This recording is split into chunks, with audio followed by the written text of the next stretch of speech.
E3 2001, when we saw Halo, my friends and I, we were like, ooh. It's crashing, it's buggy, sounds terrible. It seemed like Microsoft bit off more than they could chew. And each build, it didn't seem to be improving at all. Like, at some point, it wasn't about making Halo perfect. Honestly, we were just focused on how do we get this thing on disc in time for launch. There was an incredible pressure on Halo. This is our lead title, and this is what we've got? If this thing fails, it would all be for nothing. Xbox was finished. There's a new contender in the video game wars. Xbox is going to be the future. Truly the future of video games. Xbox. Taking over the living room. Limitless, connected digital entertainment. You guys never understood. The company is going to face fierce competition. Sniper! It's a ticking time bomb. Makes me very nervous to actually play this for you. Xbox getting a major overhaul. A bold vision for the future of gaming.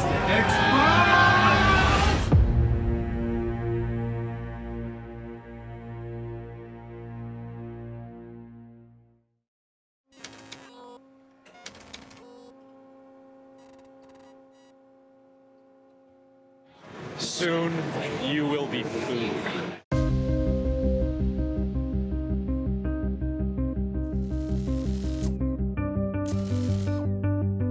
On Halo, we were doing the thing that people weren't quite sure would even work on a console, a first-person shooter, and the frame rate was terrible. Come on, make my day! All of a sudden, we were in a new area, console games, and what do we know about console games? I had only heard things about, it's not very good, really. Bungie may be a good studio, may be a fine studio, but the game wasn't really being received that well. We're gonna make it, aren't we, sir? Con los destinos de Halo y Xbox entrelazados, se tuvieron que tomar medidas drásticas para mejorar el juego. Así fue como, en un último esfuerzo, Ed Freeze y Bungie pusieron bajo arresto al equipo desarrollador. Ed Freeze had put Halo behind the curtain and won't let anybody see it. Won't let anybody talk to the Bungie team. He's like, you guys seal yourself off, literally and metaphorically, and deliver a great game. Like, our doors, I don't even think Ed could get into some of the Bungie doors. I kept saying, hey, Ed, when can I play Halo? And he goes, well, not yet. When we only had a couple more months before we had to get this thing into boxes. Good to see you, Master Chief. Things aren't going well.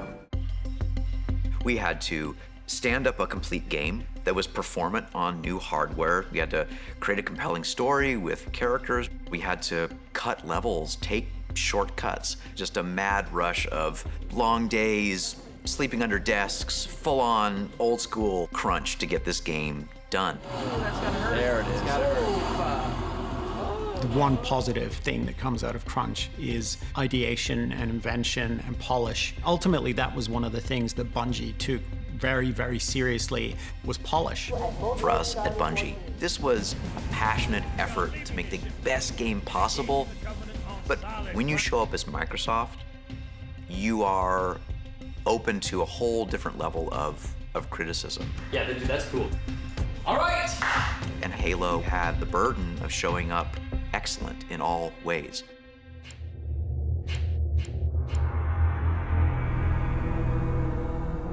And we had no idea Halo was going to be a hit. We hoped people would like it. Here we go. Hold it up! But the rubber hits the road when you meet the gamer for real.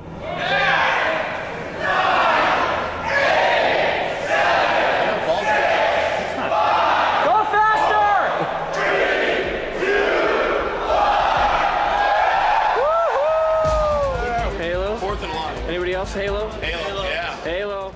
I remember very vividly going to local launch events. Hold it up! Starting to look at chatter online with fan sites, and then game reviews, and then comments, and realizing, oh my God, people like it. How the hell are we gonna beat this game? Halo, which had problems entering the fray, came out on day one, and it was amazing. It was really amazing. I just felt that sense of possibility. Damage Jenkins, fire your weapon!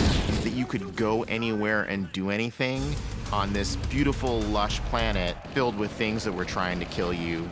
They just did it so well. The controls felt natural. You could tell that it was gonna be a breakthrough for first-person shooters. I didn't care that I wasn't using a mouse. I was using a controller. I was in the Halo universe, and it was fantastic.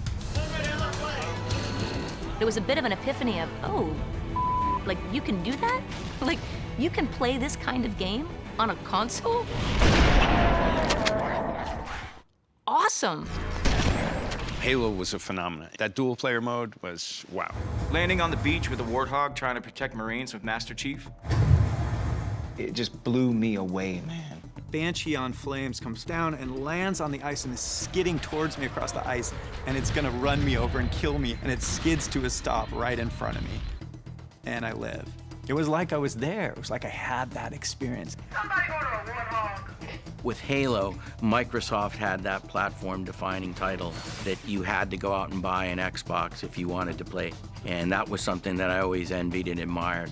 Halo forms so much of the backbone of, I think, what Xbox is. Watching the feedback we were getting on Halo, the stories people were telling, it was a cultural moment. You getting Halo? Oh, yeah. Good, just checking. Without Halo, you know, we're not here. Halo, Combat Evolved. Microsoft estimated that they have sold 1 million copies of Halo in the US alone. 50% of Xbox owners are also Halo players. Xbox was the Halo box. That's what made it work. Halo broke ground in so many ways, in game control, camera control, storytelling, even art style. It inspired a lot of people to tell a different kind of story. It changed the game for Xbox, but I also think it changed the way we look at first-person shooters. First-person shooters had only really largely existed at scale on PC, and mapping those controls to the controller, they just did it right. It just felt right. No one had done it that well before. No one had nailed it. They just nailed the controls. So before Halo came out, the conventional wisdom was if you wanted to play a shooter, you had to do it on a PC because that's where you would have the precision with the mouse and keyboard to aim, make the small movements to land that headshot on your enemies. What Bungie did with the help of Microsoft's playtesting and user research labs was figure out how to get something that would approximate that feeling on a console where all you have is the 2 sticks to move and aim. They weren't the first to do a shooter on the console, but they did it best by far. And the influence of what Microsoft and Bungie were able to achieve is still being felt in games today. Even today, it's the largest genre in console gaming. And really, because of Halo, Xbox became the console for first-person shooter fans. The multiplayer was transcendent. It was just something that you didn't experience on any other platform. Microsoft made a huge bet on broadband. Every single Xbox had an Ethernet port in the back, and it paid off in spades. You could use it for LAN parties and to system link on a LAN. Oh my! PC gamers understood the joy of the LAN, the local area network. You make a network of computers in a local area, which means you have to be face-to-face and nose-to-armpit with gamers. Got the flag, I'm out the front! Oh, that's clean off. And it's a fun experience. You can all be in a shared virtual world and run around and do things that you couldn't through a modem just because you're all there connected and it's higher speed. Microsoft ushered that in for consoles. Conectar manualmente las máquinas entre sí para jugar no era un concepto nuevo. Sin embargo, siempre había requerido de mucho conocimiento técnico. Ahora, la experiencia de juego en conjunto no era solo para los geeks. Era para todos. Right now, we have this game going here, which is 16. Downstairs, I was just down there. They probably by now have at least a 16 game going on. They keep on bringing in more stuff, and it seems to be expanding. It was a communal party, multiplayer atmosphere that you could have with a massive group of people and have multiple consoles all connected. We'd get together at like 8 a.m. and play 16-player Halo all the way till 8 a.m. the next day. I remember running an Ethernet cable up the stairs so I could have a friend bring his over and play. I'd go to my buddy's house, and we're on 2 different floors. We're in 4 different rooms, because screen looking's a thing. Man, the fights were legendary. You looked at my screen. No, I didn't. Yes, you did. I can't. I can't see your screen. make a little flyer at work like Halo LAN party this Saturday, bring an Xbox, bring a controller, bring a TV. That changed everything about my social life for probably 10 years. And these, by the way, weren't small TVs. These were the big cathode ray TVs that you had to find a way to be able to use. I had a heavy-ass TV. Flat screens weren't around back then. You got it? Yep. So I bought a PT Cruiser just so I could get my TV around and my Xbox. That was a fashion statement to have an Xbox in the car back in the days with that big screen. Give me a second, give me a second. Your foot, your foot. I know that's on flip. Ouch. I remember playing nonstop and sitting there in my own puddle of sweat. The minute you stepped into a multiplayer match on Halo, time just disappeared. You just got sucked in, and we would play all night long. It provided me an experience I had never had on a console before, period. Halo fue un éxito que desarrolló su propio escenario y colocó a Microsoft en las grandes ligas, junto a Sony y Nintendo por primera vez. Sin embargo, el equipo quería más, por lo que vieron la manera de aprovechar esas ruidosas fiestas LAN multisala y hacerlas globales. Sniper, sniper! The initial concept for Xbox Live was one of those magical ideas. So it gets to go in a special folder that I call epic pitches, because they're pitches that even though they were in their infancy, they planted a seed of ideas that turned into something that had an impact on the entire industry. Maybe an impact on global culture. We built an Ethernet port in every unit, and the idea is now we can actually have a networked community of gamers from living room to living room around the world, no matter what language you speak, no matter where you are in the world, and we can all be part of one bigger community. And that vision was like, awesome. There definitely was some skepticism about the idea of playing multiplayer games over the internet. When we were scrambling to get Xbox done, and Xbox Live is like a vague fog in everybody's head. Nobody knew how that was going to work and whether it was going to be a good ecosystem and whether the quality would ever be there. And it became a huge point of tension in terms of how it was designed and how it was going to work. But we're going to do it. Microsoft is putting literally billions of dollars on the line to back us, but the program was fraught with risk. It required technology that really hadn't been built anywhere in the industry before. And those kind of tech investments are always risky. Con tantas cosas dependiendo del éxito de Xbox Live, el equipo no podía permitirse errores en el desarrollo. Si querían presentar una experiencia de juego sin precedentes, necesitaban que los jugadores les dijeran exactamente lo que querían. We went out and talked to a whole bunch of gamers around the United States. One of the things that came back was that voice communications was going to be imperative. You know, it is a good day to die, cheesemaker. Nobody wanted to sit there and text with a typewriter, just taking out their buddies. First thing was you had to get this starter kit. It had a headset in it. It's like, You were talking about console gaming. What are you supposed to do with a headset? The Xbox Communicator. It lets you talk to other gamers while you're playing. This broke down the barriers of how you could speak. You simply banged on your headset and you could talk to anybody in the world that was on the platform.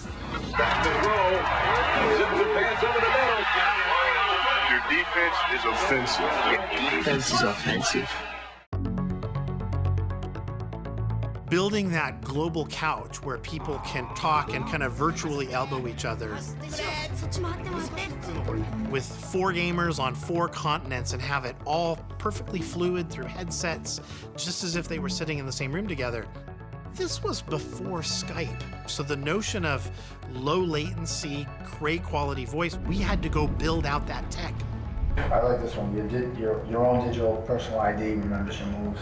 That's a good idea. Yeah. We're creating this giant gaming universe for gamers to play in over generations. We knew it was important to have this one identity that linked to you where you could build your legacy in gaming. Your gamer tag. It's your identity on Xbox Live. The legend you build for yourself in this brand new gaming universe. Remember, you're building all your stats and friends in that name. Rather than have a gamer tag for Madden, a separate gamer tag for Halo, it's like you just want to be known as one thing. My gamer tag is the real B. My gamer tag is Cowboy22. A gamer tag is Hero Protagonist. It's King Doug. The Spaceman. Xbox Live wanted to bring that fundamental instant fun into the world of online gaming. You will never be without a game to play, anytime, day or night. It was a revolution in online gaming. El equipo finalmente se sintió confiado. Tenían el conocimiento técnico para crear Xbox Live. Pero tenían un gran reto en puerta y una pregunta aún más grande. Si lo creaban, ¿los jugadores pagarían por este servicio? The technology was in the box, but the commitment from a player, we just didn't know how it was going to fly. That firstly, someone's going to pay $50 a month for broadband, but they also have to go tell their friends that it's worth it. I've never been shy to share my opinion. And there was one time where I was talking to Jay, and we ended up arguing about it all the way into the hallway. And it was me saying, this Xbox Live idea you have is the dumbest idea I've ever heard. Like, I hate this idea. Somebody's gonna pay $50 for multiplayer games when they can get it for free. And people did laugh at that and said, why would you pay for access? Because you're already paying for your game. It wasn't just me. It was like an entire division worth of people saying, what are you, nuts? So this experience had to be amazing. That was crazy to people. Like, who's gonna play multiplayer if they have to pay for it? Microsoft is taking the Xbox game system to a whole new level. Xbox Live. Future of video games arrives today. Microsoft is putting the Xbox online. Today, the Xbox goes live. Manning is at his home in Indianapolis, Hasselbeck at his in Seattle, and they're about to play each other in a video game using the Microsoft Xbox console. Oh, sit down. Son, don't your coaches tell you can't take a sack in the red zone? That is quarterback 101. Last night, we had gamers all over the country playing against celebrities here in LA where we had our big premiere party. We're checking the perimeter. All right, so here I go. Xbox Live launched exactly 1 year after the original Xbox itself launched, November 15th, 2002. The launch of Xbox Live was almost like a second launch for Xbox. Blow up and kill everything in sight. Is that what you're getting? That's the idea, man. It's just like doing RoboCop. I'm gonna open up a can of whoop ass and see how it tastes. The two launch titles that I have such fond memories of, Tom Clancy's Ghost Recon, which was a port of the PC game, and Mech Assault, which is a third-person action-oriented take on Mech Warrior. Just light bulbs went off, just the magic was there. Live let us add the element of community and human society to game design. It was just immediately clear to me that this was going to be like the thing for video games. What Live did for Xbox was it created this community that once you got into it and attached to it, it was very hard to leave. I met so many people online playing games that I never would have been cool with based off of us playing each other, me beating him beating me, him having some great plays. And there's an extraordinary number of like 50-year-old males that play Xbox Live together. And they will not go to another system because their buddies aren't gonna go. So they're only gonna buy a system to hang out with the guys so they can play while the kids are sleeping and they're gonna play Call of Duty or something, right? Every night, me and my homies be on a party with about 15 or 20 of us, and we be talking about what happened in the day if we playing the games, and it's just like a great gossip line for some grown-ass men. We had forecasted how many Xbox Live subscribers we were gonna have, you know, month 1, month 2, month 6, etc. Hey, we got 50,000. Hey, we got 100,000. Hey, we got 1 million. Hey, we got 2 million. It just kept growing. And that happened like I wouldn't say instantly, but pretty damn close. It happened very, very fast. Xbox Live was unprecedented. Everybody else's version paled in comparison. What you think of gaming today, being on a headset, talking with friends, playing games, that just seems commonplace now because it is commonplace now, but Xbox made that possible in a big way. Xbox Live could be considered one of the very first social media platforms. Before Facebook, even before MySpace, Microsoft really did pioneer the very first interactive, dynamic social platform. Quite frankly, Microsoft proved to the world that online multiplayer was going to be the key to the future. Los jugadores recibieron sorprendentemente bien a Xbox Live, logrando cifras que asombraron a los más optimistas en Microsoft. Pero mientras la plataforma seguía sumando nuevos fans que disfrutaban jugar con sus amigos alrededor del mundo, había una queja constante. ¿En dónde estaba el juego que puso a Xbox en el mapa? ¿Dónde estaba Halo? When we started working on the second Halo game, the weight of expectation came crashing down on us. Halo 2 had to be a blockbuster movie, and that was always a danger, is what if we just pushed to do this big AAA spectacle and miss the heart of what made Halo a success in the first place? Goddamn, we have a lot of work to do between now and E3. Everybody on the team had a different idea about what being more excellent would be. We loved that you could get into vehicles, for example, but it frustrated us that you couldn't, like, tear someone out of a vehicle and jump into their vehicle and take it over. So boarding vehicles became a huge design initiative. Look out! We were really good at coming up with great ideas. We weren't quite as good at production discipline and figuring out how to right-size all those ideas, fit them into a box, timeline, and ship on time. When I got there, they had reached a point in development where they were basically going to have to cut half the game and in some ways start from scratch on a lot of the promises that they'd made themselves. Within a year, it became clear it wasn't working. Just the way the game felt, Jason really wasn't happy with. He looked at the game, yes, and he came to me and said, you know, we have a problem. I'm gonna have to rework a bunch of the work, and it's effectively gonna add another year to the schedule. Jason, help. There was a lot of pressure. How can we ship a better game than Halo? And from Microsoft's point of view, Xbox's point of view, how can you ship that game as quickly as possible? This is now, by far, the most valuable franchise that we have. You know, this is Halo. We can't screw this up. Jason's saying he needs a new year. Time for me to step up and do my job as a boss. I do know that Ed went to bat for us. Ed was very much a purist. He was about creating great games and giving the dev teams the time they need. And that is at conflict sometimes with actually making a profit. So to me, it was a no-brainer. But Robbie wanted to put it in front of the other leads on the team because Halo was so important. It's going to affect, you know, the Xbox Live team and what they do. It would affect the continued marketing of the platform and things like that. Microsoft back then was a technology company. Software shipping on time at quality was a big part of the rhythm of the business. So we go in and we have the meeting, and Robbie basically goes around the room and takes a vote. And it went around the room and everybody voted to keep it on the original schedule. I walked out of the room and basically I just threatened to quit immediately. Robbie gave in, he calmed me down, and he agreed, and he gave us the extra year for Halo 2.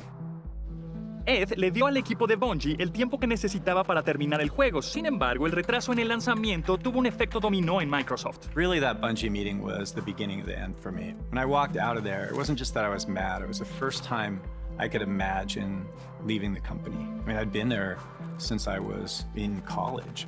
I had a lot of stuff going on in my life. About to turn 40, I had been at the company a long time and made plenty of money, so I didn't need to be there. Within the next 6 months, I quit. En enero de 2004, Ed Fries renunció a Microsoft mientras que Bungie se preparaba para terminar lo que había comenzado, crear la secuela de uno de los títulos más populares en la historia de las consolas. El año extra que Fries les consiguió marcó la diferencia. Pues no solo potenció el juego, sino que llevó el entusiasmo de los fans a un nivel completamente nuevo. The lead up to Halo 2, I had never experienced anything like that in my life. It was genuinely a pop culture event, and I don't say that lightly. 7,000 stores are opening on midnight. They've been waiting a long time for this. They were chanting, Halo 2! Halo 2! Halo 2! Just felt like something new was going to happen in entertainment. Because Halo 2 is the best! Halo 2 is everything! Xbox's Halo 2 is expected to generate more revenue in 24 hours than day one sales of any full-feature movie in entertainment history.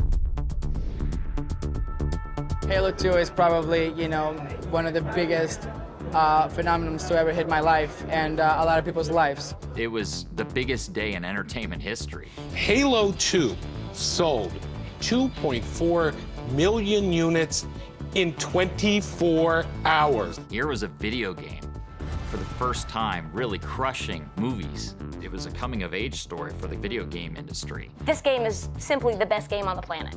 I played Halo 2 with my friends literally every night for at least a year. That's how transformative Halo 2 was for me, and what it did for Xbox Live. There had been nothing like that ever. Con el éxito sin precedentes de Xbox Live y el fenómeno cultural que generó Halo 2, parecía que las apuestas de Microsoft estaban dando frutos. Incluso Xbox superó a Nintendo en ventas en Estados Unidos. Con esta racha se enfocaron en los siguientes pasos para la consola Xbox y seguir revolucionando a la industria. When I arrived at Microsoft, it was my job to think about the way that the gamer was going to be using this 2, 3, 4 years after launch, and how do you continue to deliver content. We started then to plan this multi-billion-dollar investment that became the Xbox 360. Xbox 360 is the new entertainment system that's designed around high def, wireless, and always connected. And it doesn't stop there. It's totally personalizable, so you can change the way it works and the way it plays and find your friends no matter what you're doing. When they unveiled the 360, I saw a very powerful console with a stunning interface, with a focus on being online, always connected. This was all stuff that they had sort of experimented with the original Xbox and Xbox Live, but now they were building it into the core experience of the console. Xbox 360 was 5 to 10 times more powerful than the original Xbox. To achieve that, we had to push technology and solutions that didn't exist in the previous generation. We had to go explore things that had never been done. As opposed to leveraging a lot of off-the-shelf components and existing technologies, we're actually building a brand new processor and chipset for this particular console. So we're taking a lot more of that engineering effort on internally. At the heart of the Xbox 360 are 3 IBM CPUs. Whatever you'd heard about the PlayStation 2 emotion engine, whatever big wild dreams you had created in your head, we needed to create a leapfrog product that said, hey, this is even more powerful. This is the most powerful console on the planet. And so we evolved the Xbox from a powerful console that plays all the games you love to a console that connects you to all your friends and connects you to a lifestyle, this digital entertainment lifestyle. We involved movies, we got content generated that you could access, music. The magic in Xbox 360 is it does so much more than the original Xbox did. Xbox 360 Guide, it is your launch pad to all of your digital entertainment. Here you can store your pictures, videos, and music. We've also added a new concept called achievements, sort of a record of everything you've accomplished across your entire library of games. With Xbox 360, we've created technology that will enable people from every age and every corner of the planet to gather together in new ways. A product with games at its core, surrounded by limitless, connected digital entertainment. Everything we were trying to do had just never been done before. We're really focusing hardcore on building an online experience for Xbox around games. Gaming was always first, but this was no longer just the ability for you to play a game online. This was breakthrough thinking. We built Xbox 360 with a mission. They showed it as a media hub in your living room. You could connect other devices to it, you could play your photos, you could do this, that, the other. They targeted a broad range of gamers. They were building this thing to be future-proof. Microsoft's new Xbox 360 will be first to hit stores' shelves this fall. It's huge. It's a big, big statement for us. The next generation of consoles starts now. We wanted to try something new with the Xbox 360 launches. Xbox rules, man! Favorite game. Woo! Where are you guys from? Did you drive far? Well, yeah. From Indianapolis, Indiana. And Kansas City. Los Angeles. Los Angeles, Hollywood. I came in from Minneapolis. Land of Florida. Yeah. That's the only way to get it on the 360. You hear me? Hey, this is Xbox Live's Major Nelson. We're here at 0 Hour in the Mojave Desert. Hey guys, you ready to go? Tonight marks the biggest gaming event of the year, and it starts right now. 0 Hour was this in-person fan experience in the desert in California. I was at G4 at the time, and I remember we got wind that they were just gonna throw an epic party for Xbox fans. This is Xbox 360! I'm hexed! We had a hangar in the middle of nowhere and decked it out with hundreds of gaming stations. We are seconds away from this hangar opening and all of these people getting a chance to play the Xbox 360. And as the doors start to open, like the biggest doors you'd ever seen, you knew that you're about to run in to what would be the future of gaming. Are you ready? And we basically said, hey, come here and you're gonna be the first to play games, and we're gonna sell you consoles here as well. Thousands of gamers came, people that had met on Xbox Live that had never actually seen each other in person before. People were so happy. It was a magical launch event. 0 Hour event was a huge success, a massive celebration. We had so much pride in this product. Was this a transcendent moment for you? Oh, yes. El entusiasmo generado se expandió al resto del país cuando la consola estuvo disponible para el público el 22 de noviembre de 2005. I waited in line in like freezing rain for like 3 hours outside this Best Buy to try and get a slip so I could get an Xbox 360. I was so stoked when I got it. I took a selfie. They had a great launch lineup. They had the gamer in mind first. It had the features that I would want in a console. They had the games for casual gamers, for hardcore gamers. The Xbox 360 marketplace was where you could buy digital games. Sure, you had Steam and people could do it on PC, but this was a managed, curated portfolio, much like you know as an app store today. And we were one of the first ones to have it.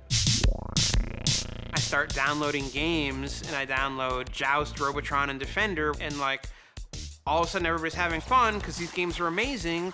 And I'm like, okay, we were sitting here at Grandma's house and we were bored, and I just got on the internet and downloaded games, and now we're playing video games and having fun. This is the future. This is the greatest thing in history, and this is what this console transition is about. I can view my profile so I can see, what games I've got, and it's got the whole achievements thing here as well. It was the first console with achievements. We take that for granted now, but all the little bonus points and your gamer score and your rating. You achieved something in the game, and that something is whatever the developer decided. Hey, did you scale this mountain? Did you open this door? Did you find this thing? Somebody can play through the game, but if you wanted to really complete it, you had to get every achievement. Let's get some ass. I've got 148,000 gamer score. People are like, what is that? Why do you care? Because it's something that reminds me of all the time that I've had, all the games that I've played, all I feel like I've accomplished something. They had an incredible console that was built for always online, always ready, with a stunning interface that ran on top of everything, and they came out guns blazing. We had low price, with high def, with great games, and a product that was great. And so we felt we had a chance that generation. Yeah, we were riding high, we were celebrating, morale is extremely high. They had arrived. They had to gain the trust of developers, they had to make a statement with the gamers, they had to show that they belonged at this party, and the 360 was a beautiful iteration of all the lessons that they had learned with the original Xbox. I think 360 was finally that moment that Jay and Seamus and everyone, dreamed of. Gamers were looking to see whether we would get it right this time, and we thought that we did. We needed to be seen as the start of the next generation, and this all needed to come together flawlessly. Unfortunately, that's not quite what happened.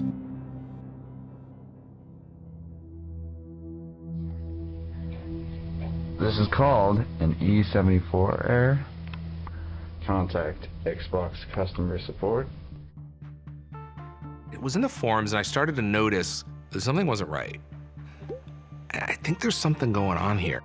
The criticisms that we're reading about are coming from the games press, who are hearing from gamers who are saying, I'm having a problem with my box.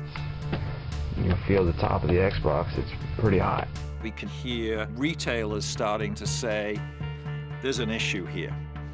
With 360, Microsoft had built something amazing and special, but this problem was something that could kill the Xbox and all the work that they had done to get to this point.